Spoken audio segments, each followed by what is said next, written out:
जय श्री कृष्णा। कैसे हैं आप लोग? देखिए, आज की चर्चा जो होने जा रही है बहुत ही विशेष होने जा रही है। आज हम चर्चा ऐसे ग्रह के बारे में करने जा रहे हैं जिसके बारे में मशहूर है कि ये बहुत ही देरी से अपने प्रभाव प्रदान करते हैं, लेकिन अब इनके स्वभाव में बहुत बड़ा बदलाव आपको देखने में आएगा। ये बदलाव किस तरीके से देखने में आएगा, इस पर हम चर्चा करेंगे और ये क्यों आएगा और इसका इफ़ेक्ट हमारे मानव जीवन पर क्या पड़ेगा। क्योंकि देखिए, ये प्रभाव सभी के लिए बदलने जा रहे हैं, लेकिन भावगत इनका प्रभाव जो होगा अलग अलग होगा। अब आपका भाव कौन सा है? देखिए, आपका भाव है लाभ भाव। यहाँ पर शनिदेव महाराज, क्योंकि आज हम चर्चा कर रहे हैं शनिदेव महाराज की। हालांकि देखिए, आपके मन में संशय हो रहा होगा कि शनिदेव महाराज अब कैसे अपने प्रभावों को बदलेंगे, क्योंकि ये तो अस्त है। तो देखिए, डिटेल में देखिए, फिर आप सारी चीज़ों को यथावत क्लियर हो जाएगा। शनिदेव महाराज यहाँ पर अस्त अवस्था में हैं, लेकिन इनकी जो युति बन रही है वो सूर्य के साथ बन रही है। आप यहाँ पर देखिए, शुक्र ने अपना राशि परिवर्तन कर लिया है, वो आपके द्वादश भाव में आ चुके हैं। अति विशिष्टकारी प्रभाव इनके आपको मिलने जा रहे हैं। और शुक्र जब भी द्वादश भाव में आते हैं, आपके खर्चों को बढ़ाते हैं, और खर्चों को बढ़ाने के साथ में एक चीज़ और होती है कि आपकी पर्सनैलिटी को बहुत ज़्यादा इन्हेंस कर देते हैं, बहुत अच्छा प्रभाव देते हैं द्वादश भाव में। सबसे अच्छा यदि यहाँ पर कोई रिजल्ट देता है तो शुक्रदेव महाराज ही देते हैं, तो ये आपके लिए बहुत अच्छी बात है। लेकिन यहाँ पर आपके देखिए, अब मंगल देव महाराज आने जा रहे हैं। मंगल देव महाराज भी यहाँ आ जाएंगे। देखिए, मंगल और सूर्य, इन दोनों का ही प्रभाव जो होता है शनि के साथ अच्छा नहीं होता है, लेकिन फिर भी इस दौरान ये मंगल और सूर्य जो शनि के प्रभाव में किस तरीके से है, क्योंकि सूर्य वर्तमान समय में उत्तरा भाद्रपद नक्षत्र से गोचर कर रहे हैं, जो आगामी जब तक राशि परिवर्तन होगा नहीं, ये उत्तरा भाद्रपद नक्षत्र में ही रहने वाले हैं। अब क्योंकि देखिए, मंगल भी जो है राशि परिवर्तन करते ही उत्तरा भाद्रपद नक्षत्र में चले जाएंगे, जो कि शनिदेव महाराज का है। अब चूंकि शनिदेव महाराज अस्त हैं, तो एक तो आपके लिए और अच्छी बात क्या निकल कर आ रही है कि आपका जो विस्फोटक योग है, देखिए नाम के अनुसार ही इसकी जो क्वालिटीज़ होती हैं, विस्फोट जैसा उत्पन्न करते हैं ये आपके जीवन में। और ये जो विस्फोट उत्पन्न करते हैं वो ऐसा होता है कि काफ़ी लंबे समय तक उसकी भरपाई व्यक्ति नहीं कर पाता है। अब ऐसे में देखिए, ये शनि का अस्त होना, देखिए शनि अभी आगामी 30 दिनों तक, जब मंगल अपना राशि परिवर्तन करेंगे तब से 30 दिनों तक शनि जो हैं वो अस्त रहेंगे। यानी कि आपका 30 दिन का समय काल, मोस्टली मंगल की अगर युवा अवस्था को कहें तो वो आपकी क्रॉस हो जाएगी, जिसके कारण से जब ये शनि उदित होंगे तब मंगल की 30% अवस्था होगी। लेकिन हाँ, वहाँ पर भी विषमताएं बनी रहेंगी, क्योंकि उस समय शनि की भी जो अवस्था होगी वो किशोरावस्था होगी। किशोरावस्था और मंगल की वृद्धावस्था, यानी 30-30% प्रभाव दोनों के एक दूसरे को इफेक्टिव करेंगे, अर्थात उस समय पर आपका विस्फोटक योग प्रभावी होगा। हालांकि देखिए, इस समय जो ये उत्तरा भाद्रपद नक्षत्र से गोचर कर रहे हैं, क्योंकि शनि के बल में कमी है, इसलिए उत्तरा भाद्रपद नक्षत्र के भी बल में कमी रहेगी। अब मोस्टली ये चीज़ें आपको किस तरीके से हैंडल करनी है, क्योंकि सूर्य भी बहुत आवश्यक होते हैं, मंगल भी बहुत आवश्यक होते हैं। जो भी लोग अपनी जॉब पर बहुत लंबे समय तक नहीं टिक पाते हैं, या जिनका भी अपनी जॉब में मन नहीं लगता, समय समय पर वो नई जॉब ढूंढते रहते हैं, या अपनी जॉब को लेकर कंफ्यूज रहते हैं, या फिर अपने लक्ष्य को निर्धारित करने में कंफ्यूज रहते हैं, ऐसे लोगों के आप देखिएगा, कभी भी बार चार्ट ऐसे लोगों के उठाकर देख लीजिए, सूर्य आपको कमजोर मिलेंगे। दूसरी तरफ वो लोग होते हैं जिनके उत्साह में कमी होती है, बहुत ज़्यादा जोश नहीं होता किसी भी कार्य को ले। अगर आप उनसे वो चीज़ें कह दीजिए जो उनके किसी भी प्रकार से फ्यूचर में काम नहीं आने वाली, उनको बड़े उत्साह से करेंगे, लेकिन जो चीज़ें उनके फ्यूचर में काम आने वाली है, उनके फ्यूचर को डिसाइड करने वाली हैं, या आगामी लंबे समय तक उनको प्रभावित करने वाले, उन चीज़ों में उनका मन ही नहीं लगता।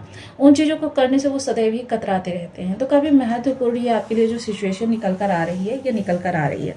अब इस दौरान, क्योंकि ये आपके इस भाव को प्रभावित कर रहा है, और ये दोनों ही प्रलयंकारी ऊर्जा है, अगर शनि को कहें, शनि भी परम प्रलयंकारी हैं, लेकिन ये दोनों ही प्रलयंकारी ऊर्जा है। देखिए, सूर्य को तो फिर भी हम देखिए बहुत ज़्यादा अनियंत्रित ऊर्जा नहीं मानते हैं, क्योंकि सूर्य मोस्टली आपको असफलता देते हैं, या फिर आपके जीवन में जॉब संबंधी प्रॉब्लम्स क्रिएट करते हैं। लेकिन मंगल आपको तो कार्य ना करने के लिए ही प्रेरित करते हैं जब आप निगेटिव होते हैं। ये वो ऊर्जा है कि जिसको अगर आपने नियंत्रित कर लिया तो ये आपको मंजिल तक पहुंचा देगी, और अगर आपने इसको नियंत्रित नहीं किया तो आपको ये पतन की खाई में डाल देगी। वहीं मंगल की ऊर्जा के लिए यदि मैं कहूँ तो इसे वह ऊर्जा भी माना जाता है कि जो अगर इसको दिशा ना दी जाए तो धारण करने वाले व्यक्ति को ही खा जाती है। काफ़ी महत्वपूर्ण ये ऊर्जा होती है। तो इन ऊर्जाओं के लिए बहुत ही महत्वपूर्ण समय काल है। अब इन ऊर्जाओं को देखिए, सबसे पहले तो यहाँ पर हमको क्रोध को नियंत्रित करना है, क्योंकि लाभ भाव में बैठे हुए हैं तो मोस्टली प्रत्येक भाव का लाभ यहीं से जुड़ा हुआ होता है। परिवार का कितना सुख मिलेगा, दोस्तों का कितना सुख मिलेगा, धन का कितना सुख मिलेगा, ये सारी चीज़ें यहीं से देखी जाती हैं। तो अब इसको हम विस्तार से जानेंगे। बने रहिए हमारे साथ इस वीडियो में, एंड तक आपको बहुत कुछ जानने के लिए मिलेगा। वीडियो बहुत ज्ञानवर्धक होने वाला है। यदि आपके लग्न में 2 नंबर बना हुआ है तो ये राशिफल आपके लिए, कुंडली में कहीं भी चंद्रमा के साथ 2 नंबर बना हुआ है तो ये राशिफल आपके लिए, कुंडली ना होने की स्थिति में आप इसे नाम राशि से भी देख सकते हैं। यदि अभी तक आपने अपने इस चैनल को सब्सक्राइब नहीं किया है तो प्लीज़ सब्सक्राइब कर लीजिए, वीडियो को लाइक कर दीजिए, चैनल को शेयर कर दीजिए। इससे होगा क्या कि हमारे आने वाले हर वीडियो की नोटिफिकेशन मिल सकेगी आपको सबसे पहले। एक प्यारा सा कमेंट करना बिल्कुल ना भूलें। कमेंट से हमें बहुत मोटिवेशन मिलता है, हौसला मिलता है और ये पता चलता है कि आप और क्या जानना चाहते हैं। सर्वप्रथम तो हम ये देखेंगे कि ये दृष्टियाँ इनकी, क्योंकि शनि के पास तृतीय दृष्टि, मंगल के पास चतुर्थ दृष्टि। विशेषता देखिएगा कौन कौन से भाव आपके इफेक्टिव होंगे इस दौरान। और समस्त ग्रहों के पास सप्तम दृष्टि, मंगल के पास फिर से अष्टम दृष्टि और दसम दृष्टि। आप देखिए यहाँ पर हमको सबसे पहले आज के वीडियो में मैं आपको निगेटिव चीज़ें बता देती हूँ ताकि इनसे आप सतर्क रहें। सबसे पहले तो आपको क्रोध से नियंत्रित होना है। आलस्य आपको बिल्कुल इस दौरान नहीं करना है, क्योंकि ये तीनों ही ग्रह कर्मठ के कारक होते हैं और उपचय भाव में बैठे हुए हैं। अर्थात ऐसे समय पर आपने थोड़ा सा भी, एक बार भी किसी कार्य को करने के लिए डिले किया तो समझ लीजिए वहीं पर तीनों ग्रहों की प्रचंडता प्रारंभ हो जाती है। ऐसे में आपको बहुत अलर्ट रहना होगा। दूसरा, क्रोध तो बिल्कुल ही नहीं करना है, क्योंकि पूर्वज भी कह के गए हैं कि क्रोध जो है आपकी बुद्धि और विवेक को खा जाता है। आपके स्वभाव में थोड़ा सा अकड़ूपन रहेगा, थोड़ा सा अपनी बात को तेज स्वर में बोलेंगे, स्वर आपका बहुत तेज रहने वाला है, थोड़ा सा दंभपूर्ण भी रहने वाला है। इस चीज़ों को थोड़ा सा आपको अवॉइड करना होगा। हर किसी से आपको हंसकर बोलना है, मिलनसार व्यक्तित्व रखना है और साथ ही साथ इस दौरान अहंकार तो बिल्कुल भी नहीं करना है। धन से जुड़े हुए आपके जो मसले हैं, हो सके तो उनको कुछ समय के लिए टाल दें, और अगर नहीं टाल सकते हैं तो बहुत सोच समझ कर या फिर घर में किसी बड़े की सलाह के द्वारा ये कार्य करें।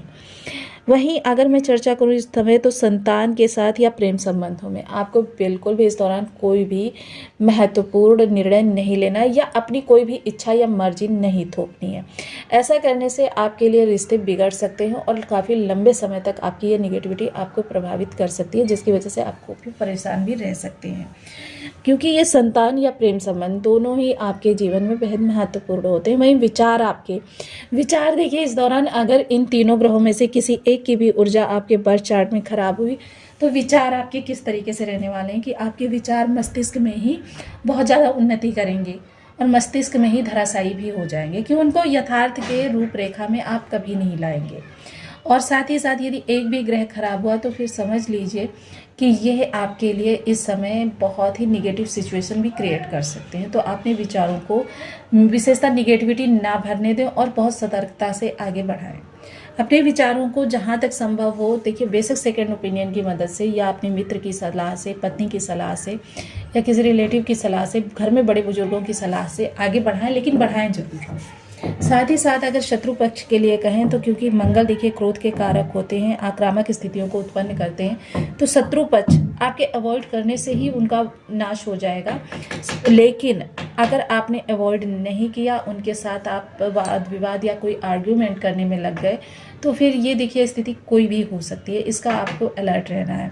वहीं मेहनत आपको इस दौरान देखिए, क्योंकि ये तीनों ही ग्रह मेहनती हैं और तीनों ही यदि अपनी अपनी क्षमता को प्रदान करेंगे तो आपके लिए इस समय 300% मेहनत बढ़ जाएगी। लेकिन 300% मेहनत बढ़ेगी, रिजल्ट भी आपको 400% मिलेगा, क्योंकि जहाँ शनि के साथ इन दोनों ग्रहों की नहीं बनती है, दोनों ग्रह साथ में बहुत अच्छा रिजल्ट देते हैं, सूर्य और मंगल। तो इसका आपको ध्यान रखना है कि ये समय काल आपके जीवन में एक नई रूपरेखा को तैयार करने के लिए ही बना है, और वो नई रूपरेखा जो आप तैयार कर रहे हैं उसके आधार पर अगर चीज़ों को आगे बढ़ाएंगे तो ये आपके लिए काफ़ी तीव्रगामी ऊर्जा हो जाएगी, प्रचंड ऊर्जा है ये। दूसरी चीज़, वाहन चलाने से पहले या बाहर निकलने से पहले आपको बहुत ज़्यादा अलर्ट रहना है, बहुत सतर्कता से रास्ते पर चलना है। साथ ही साथ घर में भी यदि कोई कार्य करें तो इस चीज़ का विशेष ध्यान रखें, क्योंकि इस समय चोट चपेट आपके लिए काफ़ी खतरनाक सिद्ध होगी। और मंगल जो हैं तो वो चोट चपेट के कारक भी होते हैं। अष्टम से जब भी इनका संबंध बन जाता है ये ब्लड लॉसेस के कारक हो जाते हैं, यानी आपका रक्त बहना ही बहना है, किसी भी तरीके से सिचुएशन बना लेते हैं। साथ ही साथ अगर मैं चर्चा करूँ इस दौरान कि आपको धन किसी भी जगह बिना सोचे समझे नहीं लगाना है। धन अगर लगाएं तो परिवार में बड़े बुजुर्गों की सलाह से या फिर पूरे परिवार की ही सलाह से लगाएं, क्योंकि धन लगाना इस समय आपके लिए बड़ी प्रॉब्लम्स को क्रिएट कर सकता है। इस दौरान कोई भी शल्य क्रिया ना करवाएं, क्योंकि शल्य क्रिया यदि करवाते हैं तो उसका भी आपको लंबे समय काफ़ी ज़्यादा इफ़ेक्ट देखने में आएंगे। तो इन सब चीज़ों से सतर्क रहेंगे, आपके लिए समय काफ़ी सुखद रहेगा। साथ ही साथ एक चीज़ और ध्यान रखें कि ग्रह जो होते हैं, देखिए ब्रह्मांड से एक जैसी ऊर्जा ही भेजते हैं, लेकिन ये हमारे ऑरा में कितनी ऊर्जा एब्जॉर्ब कर सकने की क्षमता है उसी के आधार पर हमको प्राप्त होती है। तो इसके लिए हमको कुछ अपनी पात्रता को भी बढ़ाना होता है। पात्रता क्यों? क्योंकि जल देखिए सर्वत्र व्याप्त है, लेकिन हम कितना ग्रहण कर सकते हैं, जितना हमारे पास पात्र है। ग्लास है तो ग्लास में ले सकते हैं, या फिर घड़ा है घड़े में ले सकते हैं, जो भी पात्र है हमारे पास। तो ग्रहों के लिए पात्रता किस तरीके से बढ़ाई जा सकती है? अगर मंगल की बात करें तो मंगल के लिए देखिए ओम अंग अंगारकाय नमः इस बीज मंत्र का या तो जाप करें या फिर हनुमान जी की आराधना करें। सुंदरकांड का पाठ कर सकते हैं, बजरंग बाण का पाठ कर सकते हैं, हनुमान जी को चोला चढ़ा सकते हैं। मंगलवार के दिन हम बीज मंत्र का जप कर सकते हैं, लाल रंग की वस्तुओं का दान कर सकते हैं। देखिए मैं सदैव वही उपाय आपको बताती हूँ जो हजारों करोड़ों वर्षों से करोड़ों लोग करते चले आ रहे हैं और लाभ उठाते चले आ रहे हैं। वहीं अगर सूर्य की ऊर्जा के लिए कहें तो सूर्य सफलता प्रदान कराने में सबसे महत्वपूर्ण कारक ग्रह माना जाता है। सूर्य के लिए आपको ओम घृणी सूर्याय नमः इस बीज मंत्र का जप करना है। साथ ही साथ आपको पिता के साथ संबंधों को मधुर रखना है। पिता की कोई बात यदि अप्रिय लग रही है तो आप शालीनता से उनको समझा सकते हैं अपनी बात, लेकिन क्रोध ना करें इस दौरान। देखिए क्रोध ना करने से आपके लगभग 1 वर्ष यदि आप क्रोध नहीं करते हैं तो आपकी मंगल की ऊर्जा यदि थोड़ी बहुत खराब होती है तो वो सही होनी प्रारंभ हो जाती है, आपको अच्छे रिजल्ट मिलने लग जाते हैं।